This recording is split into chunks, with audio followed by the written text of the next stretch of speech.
A dark and scary world full of crisis and decay, an age of science and technology showing us the way.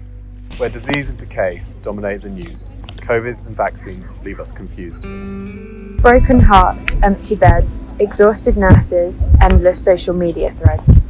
Have we lost? Have we given in? Do we just let the countless deaths win? Where is our hope with so much to dread, when all that was normal is turned on its head? Is there any hope? Defined as a feeling of desire for something to come, an expectation of goodness, but who knows where from. Joe Wicks at home PE sessions, Sir Tom Moore's charity lessons, laps around the yard for the NHS working so hard. Maybe the answer is amongst woman and man, amongst ministers and presidents saying they can provide a safe solution to combat the fear, a lockdown or isolation that lasts all year. But where do we look for hope beyond death?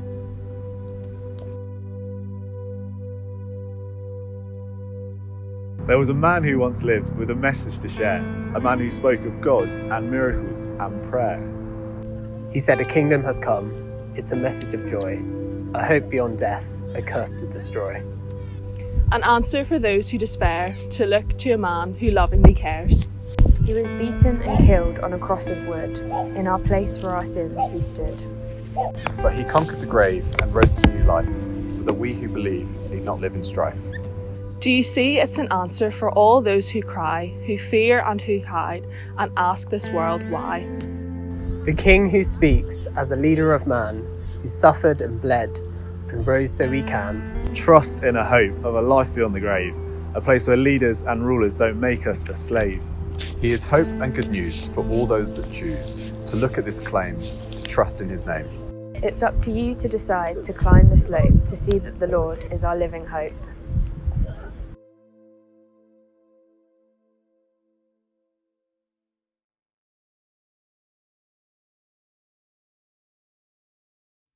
Hiya, welcome back to Living Hope, a series of talks brought to you by the University of Plymouth Christian Union.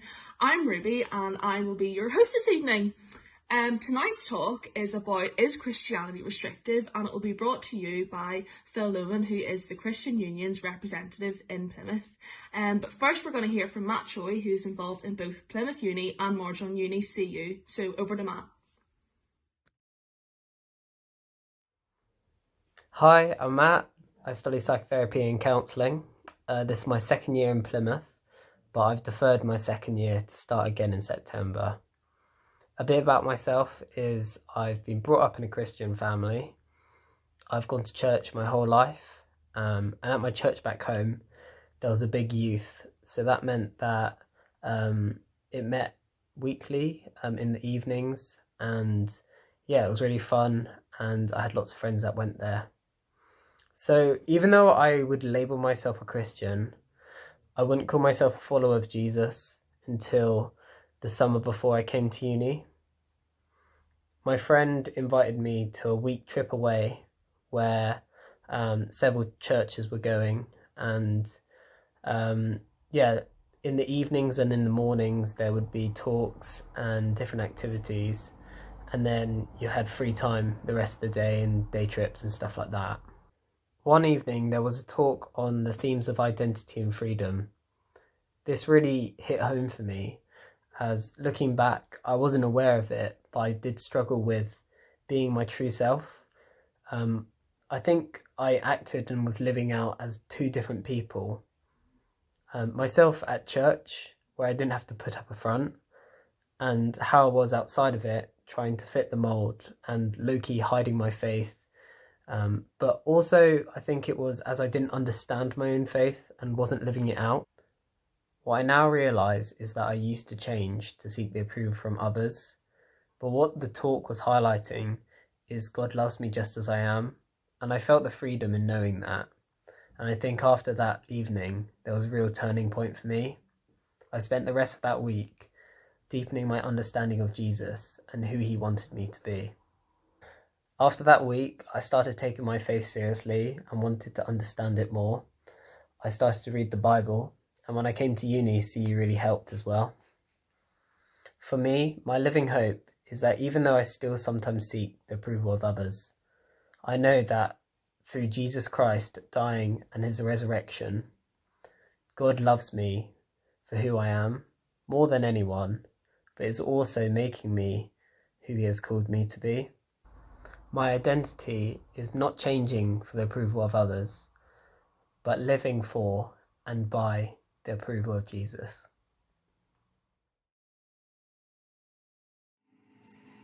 Good evening. My name's Phil, and this evening we're going to be exploring the question, isn't Christianity restrictive?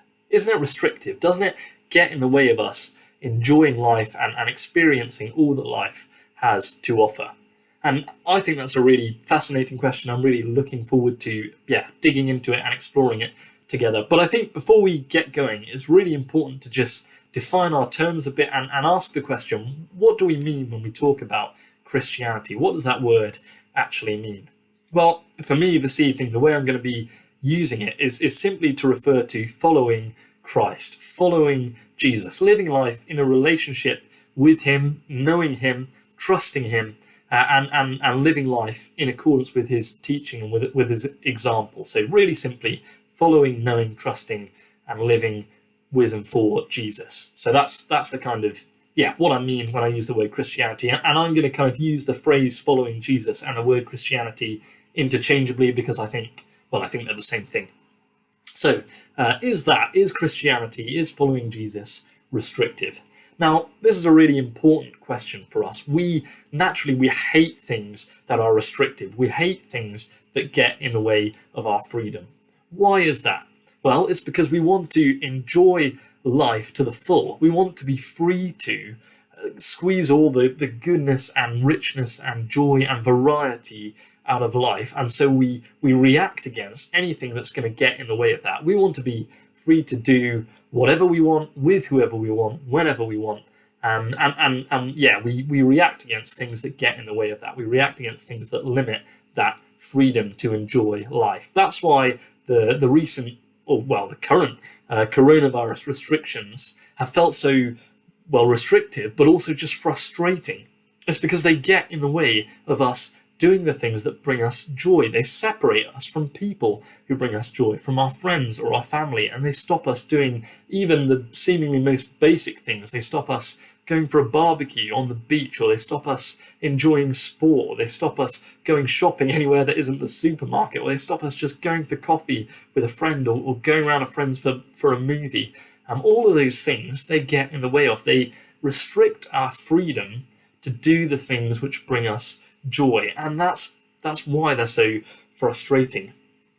Now, obviously, we know that there are good restrictions as well as bad restrictions. If bad restrictions stop us from being free to enjoy life and stop us from doing things that help us live joyfully and help us flourish, there are also good restrictions which keep us from harming ourselves or those around us. Restrictions like seatbelt laws or the fact that it's illegal to drunk drive or speed limits. All of those are good restrictions. Even if we don't keep them perfectly, we know that it's good that they're there because they keep us from hurting ourselves or hurting others. And similarly, things like age restrictions are good, and we get that they're there, and we don't kind of react against them because we know that it's a good thing that an 8-year-old can't go into a shop and buy a big old bottle of Smirnoff or a crate full of fireworks, because we know that those things aren't going to bring joy and flourishing to that 8-year-old. In fact, they're going to bring the opposite very, very quickly. So there are good restrictions and there are bad restrictions. And actually, some good restrictions don't just keep us from things that will hurt us, but they actually preserve our freedom. Now, that's a little bit counterintuitive because it seems weird to us that a restriction, that a rule that says don't do something might actually make us more free than we would be if we did that thing. But let's consider some examples. So hopefully for most of you, when you were younger, your parents taught you that it's bad to steal, that you shouldn't steal. Now, obviously there's a simple moral component to that. It's wrong to steal, and that's enough reason as to why you shouldn't do it. But probably also part of the motivation was that if you steal and you get caught, you could go to prison. And if you're in prison, then your freedom really is severely restricted. You're not free to do what you want. You're not free to go where you want. You're not free to spend time with the people you want to spend time with. And so actually that initial restriction of telling you not to steal actually preserves a greater freedom of being able to live a normal life outside of prison.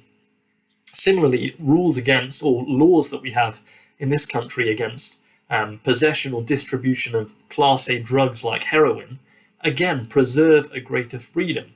Even though they stop us doing something, actually, if we do that thing, and if you get addicted to a drug like heroin, then the freedom in your life evaporates, it vanishes. Your life becomes enslaved to that one thing, that drug habit.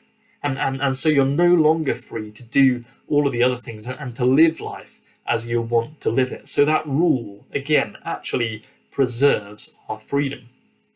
Now, this might seem like a lot of unnecessary detail, but my point is that when we talk about, or when we ask that question of isn't following Jesus, isn't Christianity restrictive, really we're not asking just is it restrictive, but does it restrict us from things which bring freedom and joy and flourishing?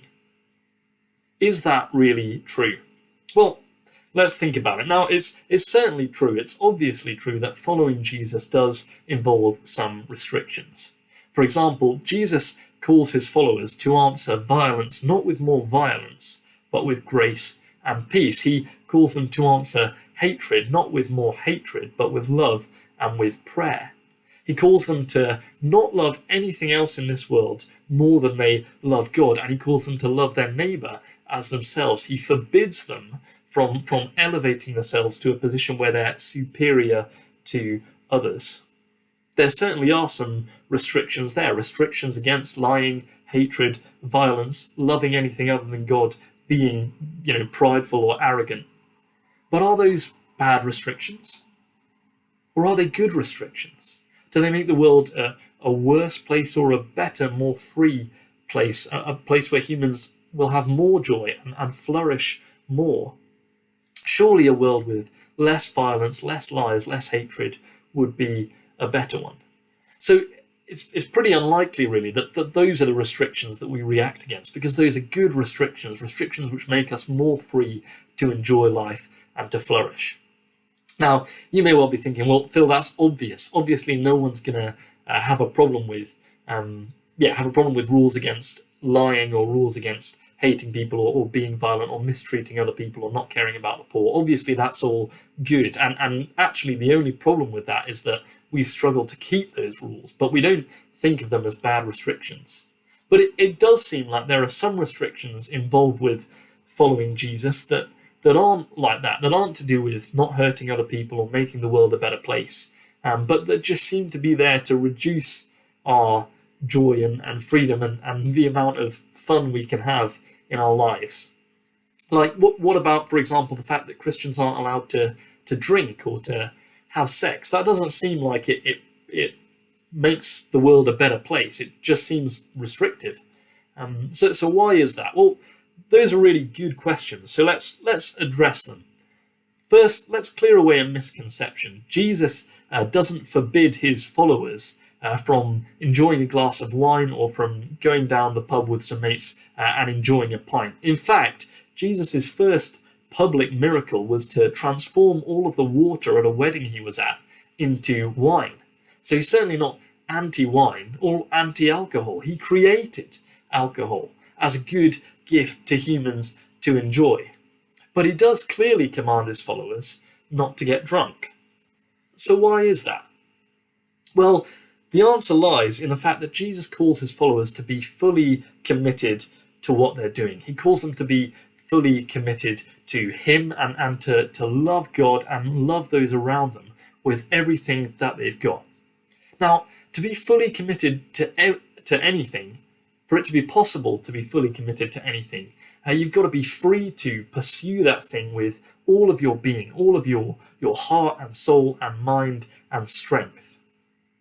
And if you're not free to do that, then you're not free to be committed. You can't be committed to that thing.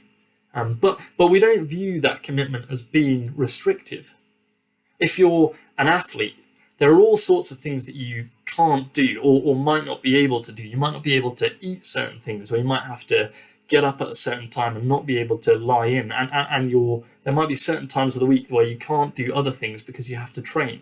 Those are all restrictions on your life, but you do them because you're fully committed to that goal of performing to the very best of your ability. And when you do that, there's a kind of greater freedom and greater joy in that.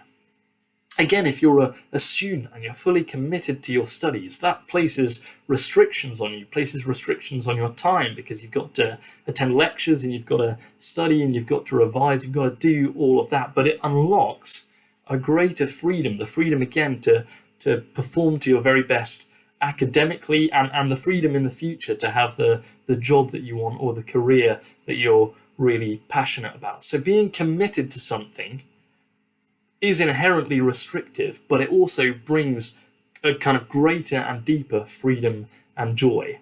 And Jesus says, I want my followers to be fully committed to me. And so because of that, he says, anything that's going to get in the way of that has got to go. Anything that's going to get in the way of you living your life with all of your heart and soul and mind and strength has got to go. Now, if you've ever been drunk and if you've ever woken up in the morning with a monstrous hangover, or with that kind of sinking feeling that you might have said something or done something on a night out that you really regret, then you know that actually in that moment where you are kind of totally out of it, you're not free. You might still be having a good time, but you're not free to say or act or live the way that you would want yourself to say or act or live. That's not freedom. Even if you might enjoy it, you're not free to live as you would want to. And you're certainly not free the morning after when you're lying in bed with a raging headache. So Jesus calls his followers to a real freedom. He calls them away from things that are going to stop them from coming after him, from pursuing him, from being fully committed to him with all of their heart and soul and mind and strength. But what about sex? What about asking, as Jesus clearly does, asking his followers to not to have sex outside of the context of a married relationship? Isn't that restrictive? Isn't that almost repressive? How can Jesus require that? And why would he? And how does that make us any more free? Well, again, it's a question of commitment opening up a deeper freedom. And this is obvious with any relationship, not just in romantic relationships, but in friendships or in any relationship. The level of freedom to be ourselves, to be open, to be honest, increases with the level of trust and commitment that is present in that relationship. So when we have a really good friendship with someone who we really trust, and we really know that they're committed to us and to our good and to our flourishing, we feel at ease to be open and to be honest with them and to really show them our true selves. And conversely, when there isn't really that level of commitment or trust in a relationship, then actually naturally we hold back. Naturally, there are parts of ourselves that we don't just want to throw out on the table, because we recognize that where that commitment isn't present, there's a possibility of rejection or of abandonment. And so for that reason, the greatest intimacy, the greatest freedom, the greatest potential for joy and flourishing in a relationship, and especially in romantic relationships, is found in the context of greatest commitment. And so that's why marriage offers the greatest potential for sexual freedom and joy and flourishing, because the other person has publicly made vows where they said, I commit to you, no matter what happens, for better or for worse, for richer or for poorer, I am committed to you. I'm not going anywhere. And so we're free to be totally ourselves and to enjoy that, free to know and be known, free to love and be loved.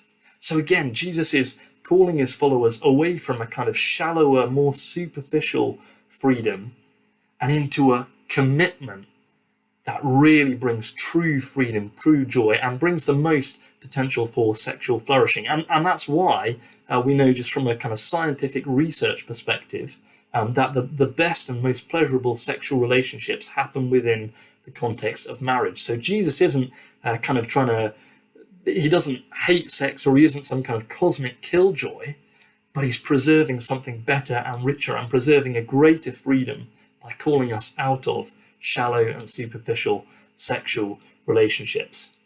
And you might say that's all well and good, but what if I'm never planning on getting married? What if I don't want to get married?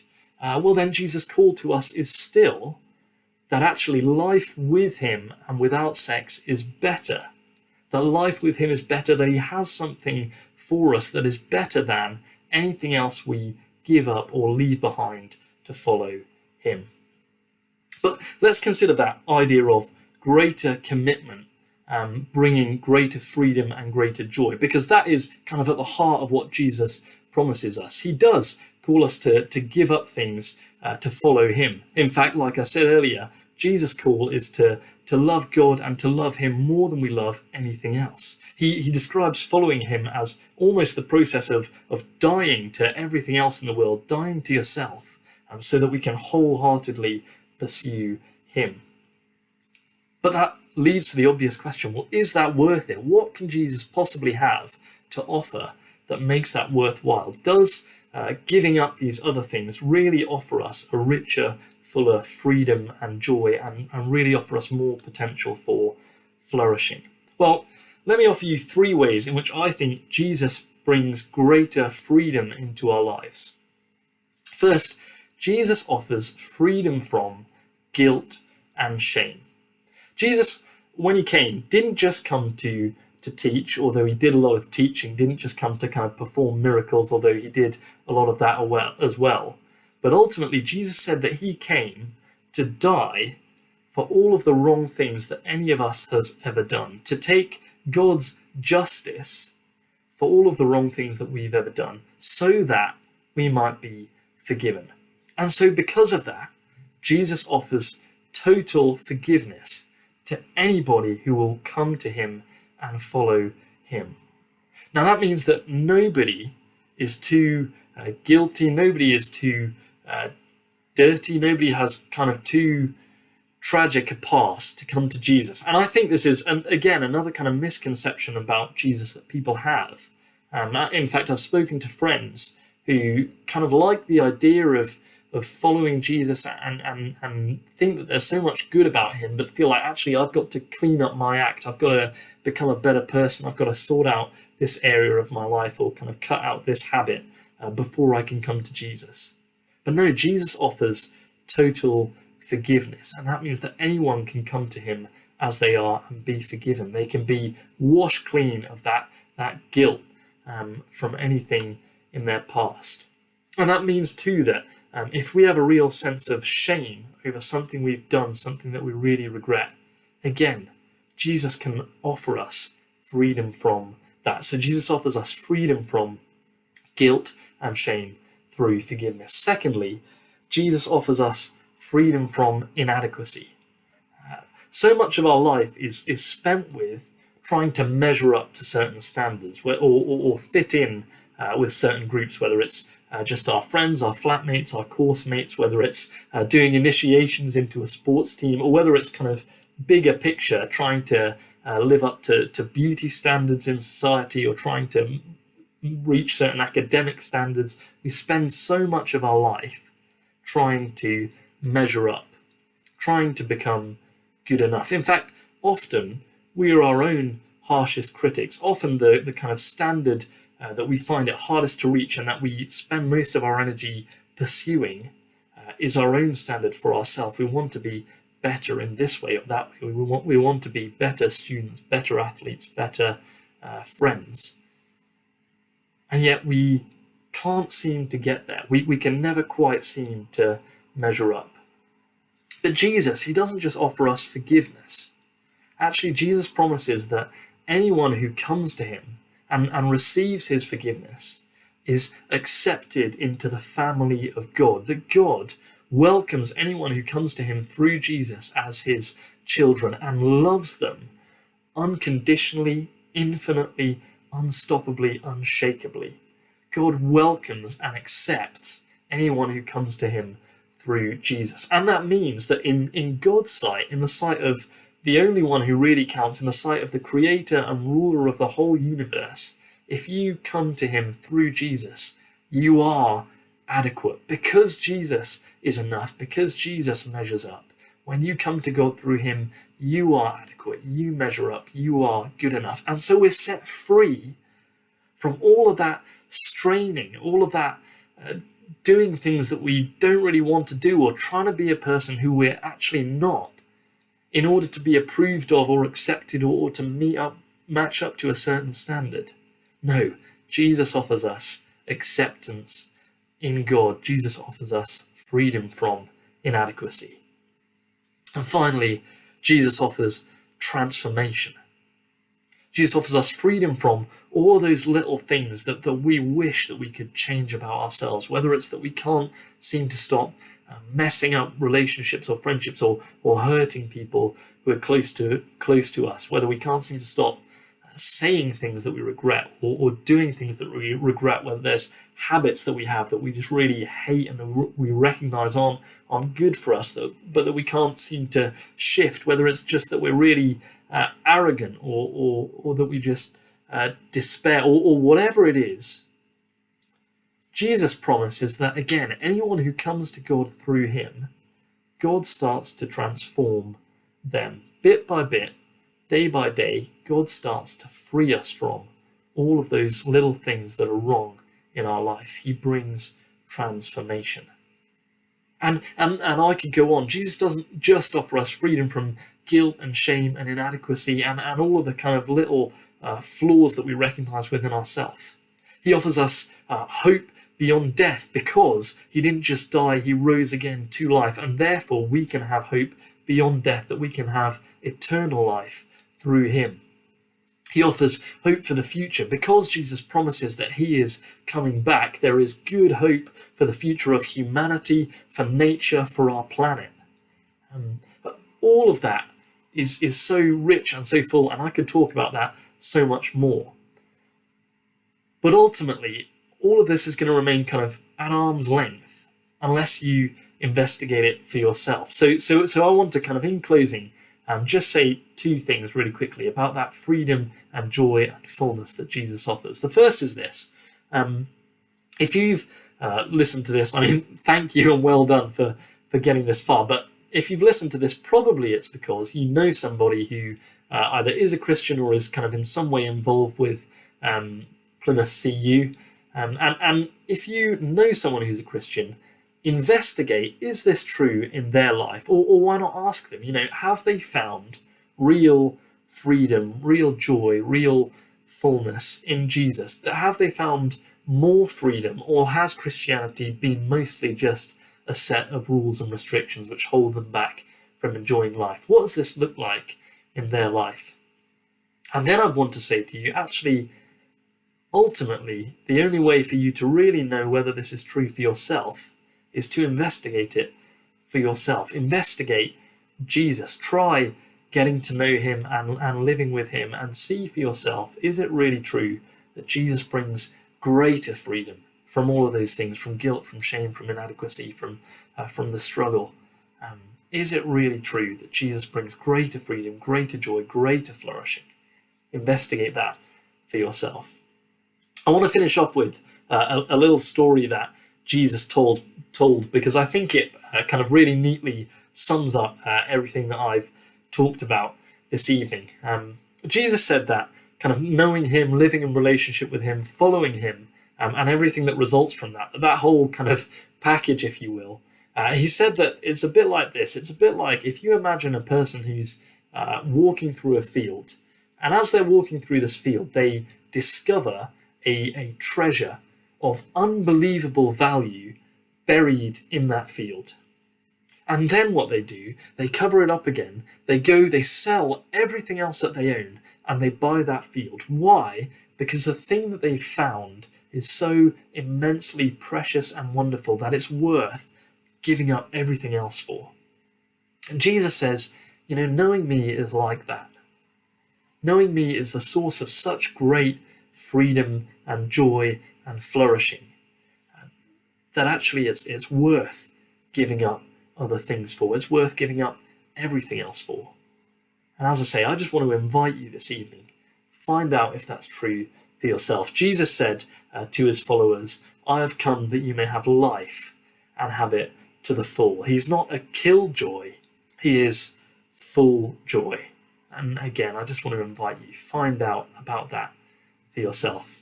Guys, thank you so much for listening. I'm going to hand back over to our hosts, and I hope you have a wonderful rest of the evening.